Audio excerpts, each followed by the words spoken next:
Hello guys, welcome back my channel. তো তোমরা কেমন আছো? আশা করি তোমরা খুবই ভালো আছো। আমিও ভীষণ ভালো আছি। সুজা ব্লগে তোমাদেরকে অনেক অনেক ওয়েলকাম। তো আজকে দেখতে পাচ্ছ তোমাদের সামনে একটা রেসিপি তুলে ধরেছি। তো রেসিপির নামটা তোমরা থাম্বনেল দেখে বুঝতেই পেরে গেছো, তবুও আমি বলে দিই রেসিপিটার নাম হলো এগ বল। তো ভীষণ মুচমুচে আর সুন্দর খেতে হয়। তো এখানে আমি দুটো আলু সিদ্ধ করে কুড়ে নিচ্ছি। এখানে ডিম আছে, ডিমটাও আমি সিদ্ধ করে নিয়েছি। তো সিদ্ধ করে ডিমটাও আমি কুড়ে নেবো, দেখতেই পাচ্ছ। তো ভালোভাবে কুড়ে নেওয়ার পরে দুটো পেঁয়াজ কুচি কুচি করে কেটে দিয়ে দিলাম। তারপরে রসুনগুলো কুচি কুচি করে এখানে দিলাম। তারপরে একটুখানি নুন অ্যাড করবো। নুন পরিমাণ মতো নুন দিতে হবে। তারপরে লঙ্কার গুঁড়ো দিচ্ছি পরিমাণ মতো। তারপরে হলুদ গুঁড়ো দিচ্ছি পরিমাণ মতো। তারপরে জিরের গুঁড়ো দিলাম পরিমাণ মতো। তারপরে এখানে সানরাইসের গরম মশলা একটু অ্যাড করব। এখানে কিষান সসও একটু অ্যাড করব পরিমাণ মতো, যে যেমনভাবে মিষ্টি খায় তেমন দেবে। তার একটু খাওয়ার সোডা অ্যাড করতে হবে। অ্যাড করার পরে ভালোভাবে মাখিয়ে নিতে হবে।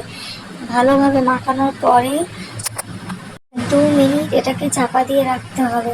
ভালোভাবে গুছিয়ে 2 মিনিট চাপা দেওয়ার পরে তারপরে এটাকে খুলতে হবে। তো এখন এটা 2 মিনিট চাপা থাক। আমি এখানে একটা ডিম নিয়ে নিচ্ছি, দেখতে পাচ্ছ একটা বাটিতে। ডিম নেওয়ার পরে এখানে একটু খাওয়ার সোডা অ্যাড করে ভালোভাবে ফাটিয়ে নিতে হবে। ভালোভাবে ফাটিয়ে নেওয়ার পরে দেখো পুরো এরকম দেখতে হবে।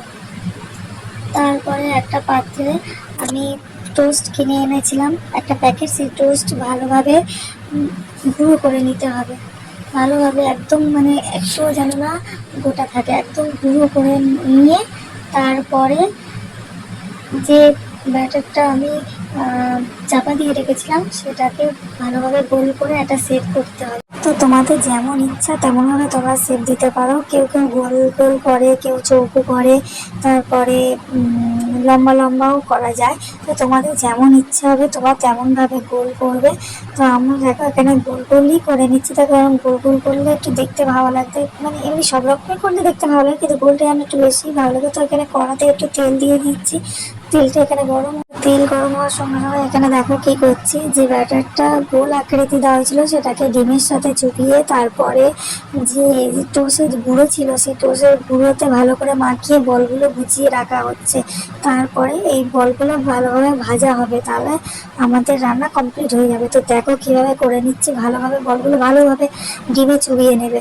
তারপরে চোবানোর পরে ভালোভাবে এরকম টোস্টের যে গুঁড়ো আছে ভালোভাবে মাখিয়ে নেবে, যাতে গায়ে পুরো মানে গায়ে পুরো লেগে যায়, ভালোভাবেই লেগে যায়। তো দেখো কিভাবে করছি, ঠিক এরকম হবে। এইরকম ভাবে গোল গোল করে এরকম পুরো ব্যাটার এরকম ভাবে হবে। তো তারপরে তেলে একটা একটা করে তেলে ছেড়ে দিচ্ছি, দেখো কেমন। আর এটা খুব তাড়াতাড়ি হয়ে যায়, অনেকক্ষণ ধরে তেলে ভাজতে লাগে না, খুব তাড়াতাড়ি হয়ে যায়, বেশিক্ষণ সময় লাগে না। তো একটা একটা করে দিয়ে দিচ্ছি। তারপরে ভালোভাবে এদিক ওদিক উল্টে পাল্টে দেবো, দেখতেই পাচ্ছ।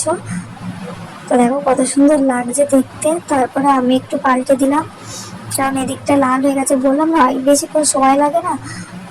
তারপরে দেখো পাল্টে নেওয়ার পরে সঙ্গে সঙ্গে হয়ে গেল। তারপরে এটাকে তুলে নিলাম। তো আজকের রেসিপিটা কেমন লাগলো বন্ধুরা অবশ্যই কমেন্ট করে জানাবে, কারণ এটা প্রথম করছি।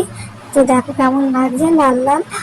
তো এটা কিষান সসের সাথে খেতে খুব সুন্দর লাগে। তো দেখো আমার এখানে তোলা হয়ে গেছে, আর কেমন লাগছে অবশ্যই কমেন্ট করে বলবে।